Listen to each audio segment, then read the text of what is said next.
Hi, my name is Esperanza, and I'm going to be talking about Chapter 7 of our textbook, which talks about friendships. And I first wanted to talk about what friends are, what's considered a friend, and the definition of friendships. So, friendships are not the same as intimate relationships. You may like your friend, you might love them, but you're not in love with them. Like, you wouldn't want to date your best friend or your friend. Relationships are built off of more complex feelings and characteristics, but there are some that interlap with one another.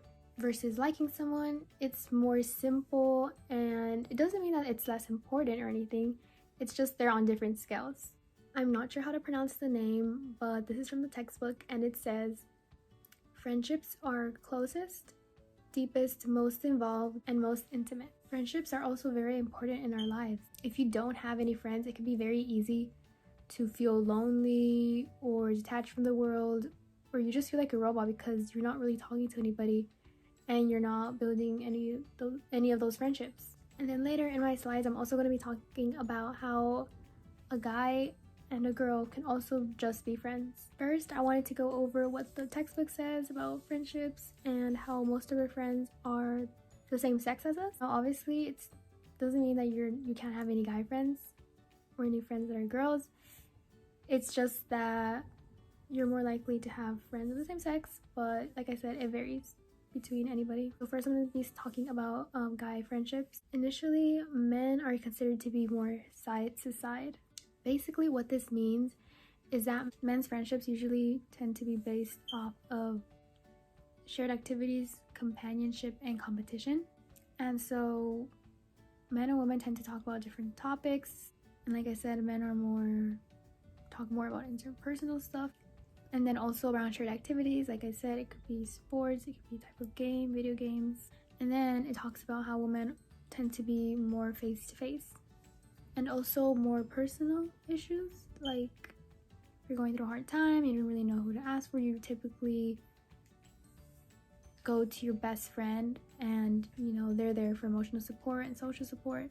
And then they tend to be more intimate. Sometimes you might hug your friend, and that leads to more feelings of affection, like maybe telling your friend it's gonna be okay, holding their hand through it, stuff like that. Well, when it's put in this way, it seems like girls tend to have more friends and guys tend to be more lonely, when in reality it really isn't like that.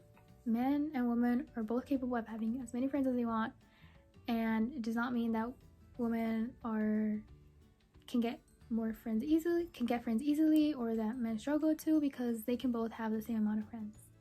And men are also very capable of having close friends. And of course, times are changing. Society is more accepting of it now. So these differences are they're changing. They're not always going to stay like this. And yeah. And then in the textbook, it actually did say that men and women can just be friends. Because I know there's sometimes a little bit of controversy. Like if you see a guy and girl hanging out a lot, you might think, oh, they're dating. But it doesn't always mean that. It could just mean that they're friends. And the reasoning behind this is because sometimes men tend to be more expressive and more open to their women friends.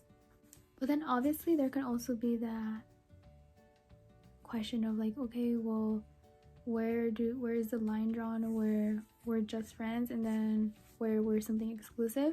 And it can be hard for people to try to figure out that new territory, but that's something to figure out and talk about with the other person, obviously. Another interesting topic that I wanted to bring up that the book mentions is whether a pet can be considered a best friend. Obviously, pets are, animals that we love very dearly, and we have an emotional attachment to them. So they can include some traits that friends do, because, if you are ever sad and you don't feel like you want to talk to anybody, your pet is going to be there for you. Obviously, the pet can't talk to you, your pet can't talk to you or give you any advice, but they're there for you, through their presence. And, pets keep us busy. Many people get pets because they want to be distracted. They want to have that companionship. But obviously, a pet cannot replace a human friend. It's just two separate things. So of course, it's understandable that some people feel like, oh, their pet can be their best friend. And also that famous saying that a dog is a man's best friend. It's very popular. And so if we use the term loosely, then sure, I mean, your pet can be your friend, like your best friend, if you view it as that. Like I said, everybody's different, and there are some traits that a human can provide that a pet can't. And like there can be toxic relationships, there can also be toxic friendships. There are some characteristics that people have that can really make a friendship hard to maintain and can become extremely toxic. Some friends, they can make a good impression because, oh, they seem very confident, like they talk a lot, but at the end of the day, that narcissism, when you spend more time with them, it starts to become really toxic to that friendship. You know, you don't want a friend that's going to be self-centered or selfish all the time. You want one that's obviously going to be there for you and, you know, going to relate to things you like. There's also Machiavellianism, which is people can be sly and very manipulative.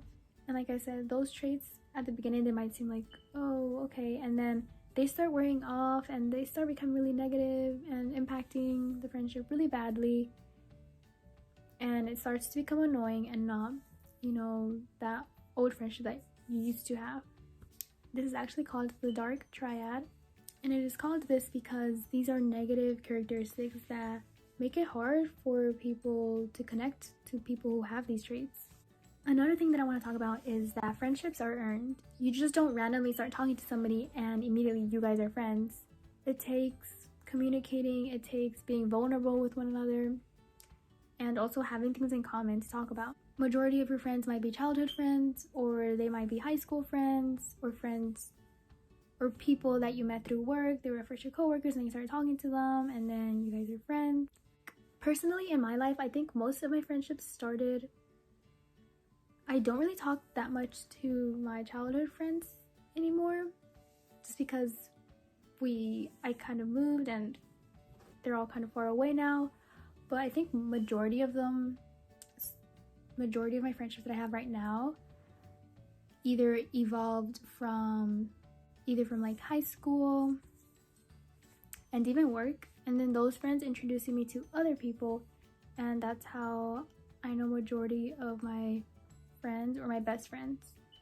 There are 4 big traits that I would like to touch base on that revolve around the attributes of friendships, and that is social support, responsiveness, respect, and trust. Social support means being there for your friend when you know they're going through something, and you know, maybe giving them a hug or just giving them some of your advice and just being like listening to them.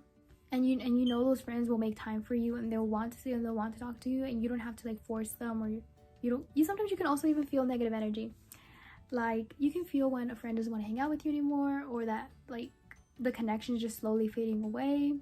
So if there's not responsiveness in that friendship, then it's very easy to start like as friends just going your own separate ways. You know, obviously respect is a big one, because you don't want a rude friend. You want a friend that's going to respect you and your boundaries, and someone that you know isn't going to be telling you your secrets to other people or spreading rumors or gossip around. And this kind of falls in with trust, because you want to be able to trust them. You know, if you feel like you can't trust your friend, then that friendship is not going anywhere, and you're not going to want to be vulnerable with them because you know you can't trust them. And that satisfies the friendship a lot. Next, going to be talking about my research article that I chose, which revolves around the role of friendship and how that connects to life satisfaction, and how that plays an important role in people's lives.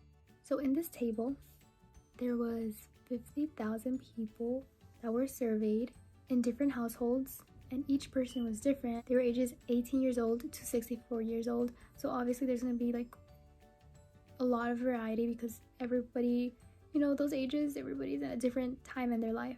As you can kind of see, the satisfaction is higher when you see your friend more than versus when you only see them once a week, or maybe even like once a year.